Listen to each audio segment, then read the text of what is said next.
প্রথমেই বলি যে আজকে গণতন্ত্রের অধিকার প্রয়োগ ২৪ সালের সংসদের নির্বাচনের তার নির্ঘণ্ট প্রকাশ হলো এবং নির্বাচন কমিশন তারা প্রেস কনফারেন্স করে এই নির্ঘণ্ট প্রকাশ করেছে এবং তার সাথে বিভিন্ন গাইডলাইন্স সেই সম্পর্কেও নাগরিকদের অভিহিত করেছে। আমরা সবটাই মন দিয়ে শুনেছি। ৭ দফায় নির্বাচন হবে, ইতিমধ্যেই আপনারা জেনেছেন।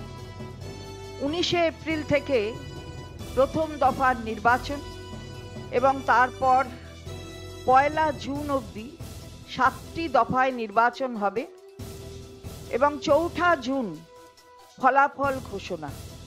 এ কথা নির্বাচন কমিশনের ফুল বেঞ্চ আজকে বসে এই নির্ঘণ্ট প্রকাশ করেছে, আপনারা দেখেছেন। আমরা বারবার বলেছিলাম যে পশ্চিমবঙ্গের ক্ষেত্রে এই নির্বাচনের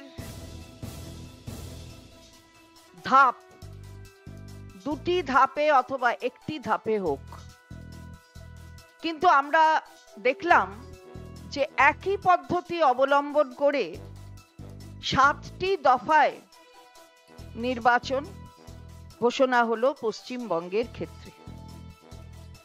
আমরা বলেছিলাম এই কারণে যে আমরা দেখেছি, আমাদের অভিজ্ঞতা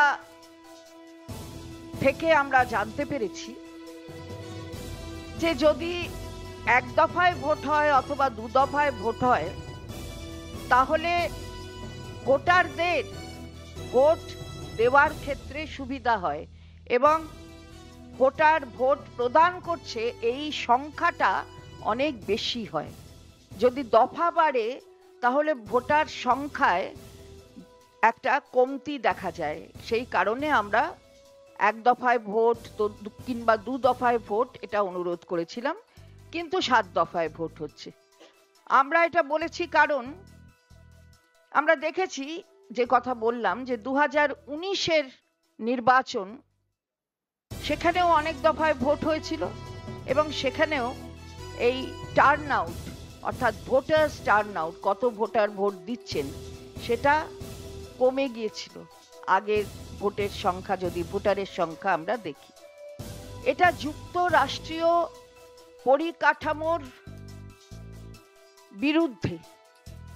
তার কারণ হচ্ছে, যদি এতগুলো দফায় ভোট হয় তাহলে যাদের কাছে শক্তি আছে অর্থাৎ অর্থনৈতিক শক্তি, সেই অর্থনৈতিক শক্তিবান যারা, তারা টাকা মোবিলাইজ করার এবং তাদের পূর্ণ ক্ষমতা এই টাকার অঙ্ককে কাজে লাগানো, তাদের যতটা লাগাতে পারেন তারা, তাদের পক্ষে সম্ভব হয়।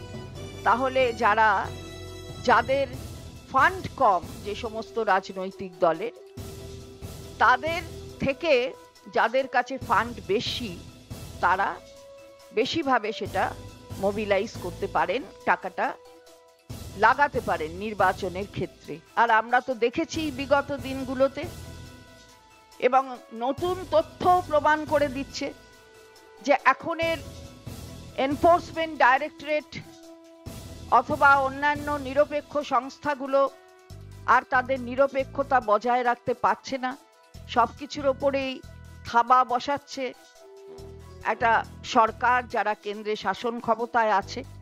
এবং এই যে এনফোর্সমেন্ট ডাইরেক্টরেট, তারা কিন্তু পরিণত হয়েছে এক্সটর্শন ডাইরেক্টরেটে।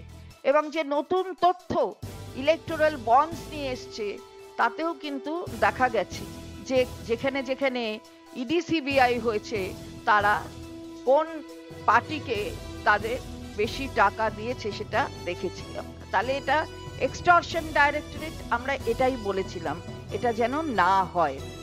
আর আগের বারে আমাদের 21 সালের নির্বাচন 8 দফায়, তখন একটা বলা হয়েছিল যে কোভিডের পরে, তাই সেই সিচুয়েশনটাকে ট্যাকল করবার জন্য আমাদের এই 8 দফায় নির্বাচন করতে হচ্ছে। এবারের যুক্তিটা কি? 7 দফার নির্বাচনের যুক্তিটা কি? আমরা দেখছি যে অনেক বড় বড় রাজ্য আছে, সেই রাজ্যগুলো নির্বাচনও 1 দফায় অথবা 2 দফায়। আমার সহকর্মী বন্ধু, শ্রমিক সংগঠনের নেতা ঋতব্রত বন্দ্যোপাধ্যায় আপনাদের কাছে বিস্তারিত বলে দেবে কোন কোন রাজ্যের কথা।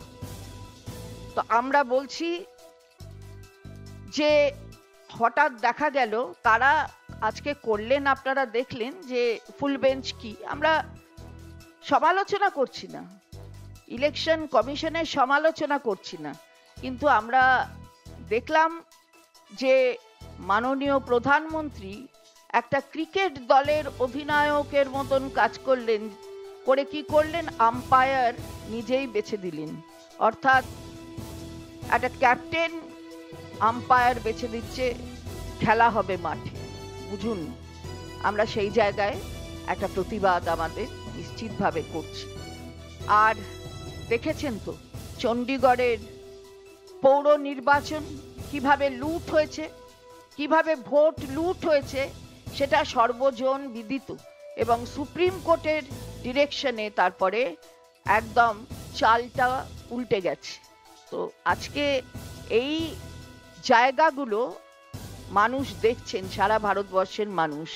7 দফার নির্বাচনের এখানে হয়তো প্রয়োজন ছিল না, যেটা আমরা বলেছিলাম, এর যুক্তিযুক্ত কারণও আমরা দেখিয়েছিলাম।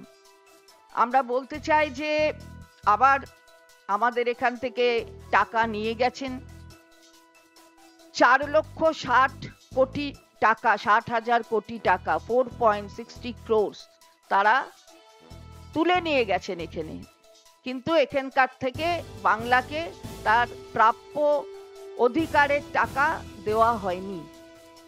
যেটা দেখেছেন 100 দিনের কাজের টাকা, 59 লক্ষ জব কার্ড হোল্ডারদের টাকা দেওয়া হয়নি, যেটা মাননীয় মুখ্যমন্ত্রী আমাদের দলের নেত্রী বলেছিলেন সেটা দেওয়া হবে, এবং সেটা দেওয়া প্রক্রিয়া চালু হয়ে তাদের অ্যাকাউন্টে চলে গেছে, আপনারা সেটা দেখছেন।